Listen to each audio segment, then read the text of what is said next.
Jadavpur university, আমরা সবাই জানি যাদবপুর ইউনিভার্সিটির প্রথম বর্ষের ছাত্র স্বপ্নদেব কুণ্ডুর মৃত্যুকাণ্ডে কিন্তু শোকাহত গোটা ভারতবর্ষ।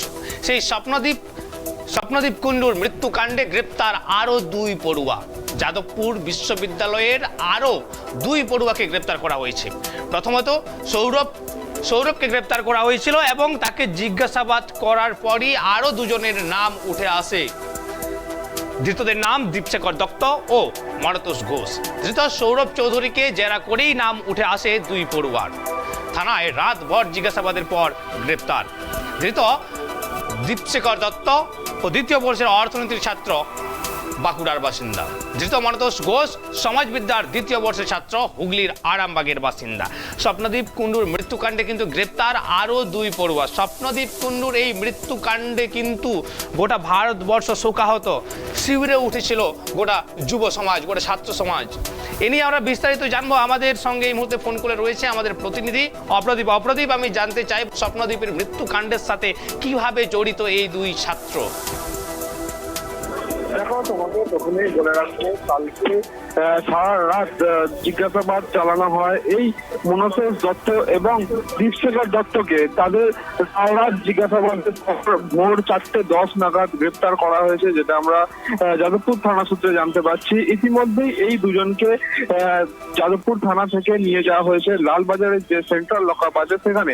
আমরা যেটা যাদবপুর থানা সূত্রে আরো জানতে পারছি, শনিবার রাত্রে যে জিজ্ঞাসাবাদ করা হয়েছে সেখানে কলকাতা পুলিশের যিনি জয়েন্ট সিপি ক্রাইম আছেন তিনি নিজে উপস্থিত ছিলেন। তাদের জেরা পর্ব তাদের যে সেই ছাত্রদের যে জেরা পর্ব চলে সেখানে তিনিও অংশগ্রহণ করেন। আমরা যেটা জানতে পারছি, আজকেই এই 2 জনকে আলিপুর আদালতে তোলা হবে এবং পুলিশের তরফ থেকে 14 দিনের পুলিশি হেফাজতের আবেদন জানানো হবে আদালতে। তোমাকে আরো যেটা বলে রাখবো যে কিভাবে এই প্রাথমিক তদন্ত চলছে। প্রাথমিক তদন্ত পুলিশের খবর যে একটি ডায়েরি পাওয়া গেছে স্বপ্নদীপ কুণ্ডুর, যেটা বলেই মনে করছে পুলিশ। সেই ডায়েরি থেকে বিভিন্ন তথ্য প্রমাণ উঠে এসেছে এবং সেই ডায়েরিতে যাদের নাম রয়েছে তাদেরকে ইতিমধ্যেই থানায় ডেকে জিজ্ঞাসাবাদ পর্ব চালাচ্ছেন যাদবপুর থানার পুলিশ এবং কলকাতার গোয়েন্দা আধিকারিকরা। প্রাথমিক তদন্তে যেটা জানা যাচ্ছে, মনসেশ এবং দীপশেখর এই দুজনের উপস্থিতিতে মানসিক এবং শারীরিক অত্যাচার চালানো হতো বলে মনে করছেন পুলিশ আধিকারিকরা। এই শুধু এর আগেও কোনো এই ধরনের ছাত্র বা ছাত্রীর ওপর অত্যাচার চালানো হয়েছিল, পুরো ঘটনাটাই খতিয়ে দেখছে পুলিশ আধিকারিকরা। এরপর আদালতে তোলা হলে পুলিশের তরফ থেকে কি জানানো হয় সেদিকে আমাদের নজর থাকবে। অবশ্যই স্বপ্নদীপ, তার সাথে আমি আবার জিজ্ঞেস করব যেভাবে স্বপ্নদীপের এই মৃত্যুকাণ্ডকে নিয়ে কিন্তু এখন তোলপাড় গোটা বিশ্ব।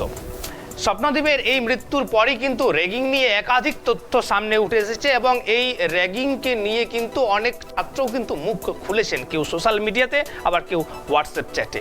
আমরা সেই তথ্যগুলো আমরা দেখেছি। কিন্তু আমি জানতে চাইবো এই র্যাগিংকে বন্ধ করার জন্য যাদবপুর বিশ্ববিদ্যালয় থেকে কিংবা প্রশাসনের পক্ষ থেকে কি সিদ্ধান্ত নেওয়া হয়েছে নতুন করে? দেখো, তোমাকে যেটা জানিয়ে রাখবো, ইউজিসির গাইডলাইন যেটা রয়েছে, যে গাইডলাইন সমস্ত বিশ্ববিদ্যালয়কে মেনে চলতে হয়, সেই ইউজিসির গাইডলাইনে কিন্তু পরিষ্কার ভাবে বলা রয়েছে যাদবপুর বিভিন্ন ক্যাম্পাসে সিসিটিভির আওতায় আনার কথা। কিন্তু যাদবপুর বিশ্ববিদ্যালয়ে বেশ কিছু জায়গায় সিসিটিভি ক্যামেরা থাকলেও সেটা যে কাজ করে না, সেটা পুলিশের তদন্তকারী আধিকারিকরা ইতিমধ্যেই সংবাদ মাধ্যমে তদন্ত করতে গিয়ে জানিয়েছেন। কিন্তু সেখানকার কিছু পড়ুয়া রয়েছেন যারা মুক্ত চিন্তার কথা বলেন। তারা এই সিসিটিভি ক্যামেরা লাগালে নাকি তাদের মুক্ত চিন্তার যে অবকাশ থাকে না, তাই তারা প্রতিবাদ করেন এই সিসিটিভি ক্যামেরা লাগানোর জন্য। যেটা আমরা জানতে পারছি যাদবপুর বিশ্ববিদ্যালয় সূত্রে ইতিমধ্যেই তারা সিদ্ধান্ত নিয়েছেন যে বিভিন্ন জায়গায় সিসিটিভি ক্যামেরা বসাবেন। আমরা জানি যাদবপুর বিশ্ববিদ্যালয়ে আমরা দেখেছি যে বিভিন্ন মদের বোতল পাওয়া যায়, বিভিন্ন নিষিদ্ধ কাজকর্ম চলেন, সেইগুলোকে ছাত্ররা জনকার যে ছাত্রছাত্রীরা রয়েছেন সেখানে অবাধ যাতায়াত রয়েছে। বাইরের কলেজের স্টুডেন্টদের বা বাইরের ছাত্রছাত্রীদের, সেখানে কোনো নির্দিষ্ট নির্দেশিকা নেই স্টুডেন্টদের আইডেন্টি কার্ড চেক করার বা কোনো ধরনের গেটে প্রবেশিকার কোনো বাধা নেই, যে যখন পারে ঢুকে পড়ে। সেহেতু কলেজ কর্তৃপক্ষের একটা কার্যনীতি সেখানে থেকেই যাচ্ছে। পরবর্তীকালে আমরা দেখতে পাবো যে কিভাবে এই নিয়মগুলিকে কার্যকর করছে যাদবপুর বিশ্ববিদ্যালয় কর্তৃপক্ষ। ধন্যবাদ অপ্রদীপ। স্বপ্নদীপ কুণ্ডু প্রথম বর্ষের ছাত্র ছিলেন যাদবপুর ইউনিভার্সিটির। হোস্টেল যাওয়ার দ্বিতীয় দিনই তার মৃতদেহ দেখা পায় গোটা পশ্চিমবঙ্গ, গোটা ভারতবর্ষ, এবং যার মৃত্যুকাণ্ডে শোকাহত পশ্চিমবঙ্গ, পুরো ভারতবর্ষ, পুরো যুব সমাজ। এখানে অনেক প্রশ্ন কিন্তু উঠে এসেছে র্যাগিং কাণ্ডকে নিয়ে, যেখানে র্যাগিং এড়াতে ইউজিসি গাইডলাইন দিয়েছে তা ফলো করা হচ্ছে না, এবং তার থেকেও বড় কথা যাদবপুর ইউনিভার্সিটির হোস্টেল ক্যাম্পাসে বহিরাগতদের প্রবেশ, সেখানে মদের বোতল, এগুলো কিভাবে এড়ানো যায়, এগুলো কিভাবে বন্ধ করা যায়, এ নিয়েই কি পদক্ষেপ নেবে যাদবপুর ইউনিভার্সিটি পরবর্তী ক্ষেত্রে তা অবশ্যই দেখার।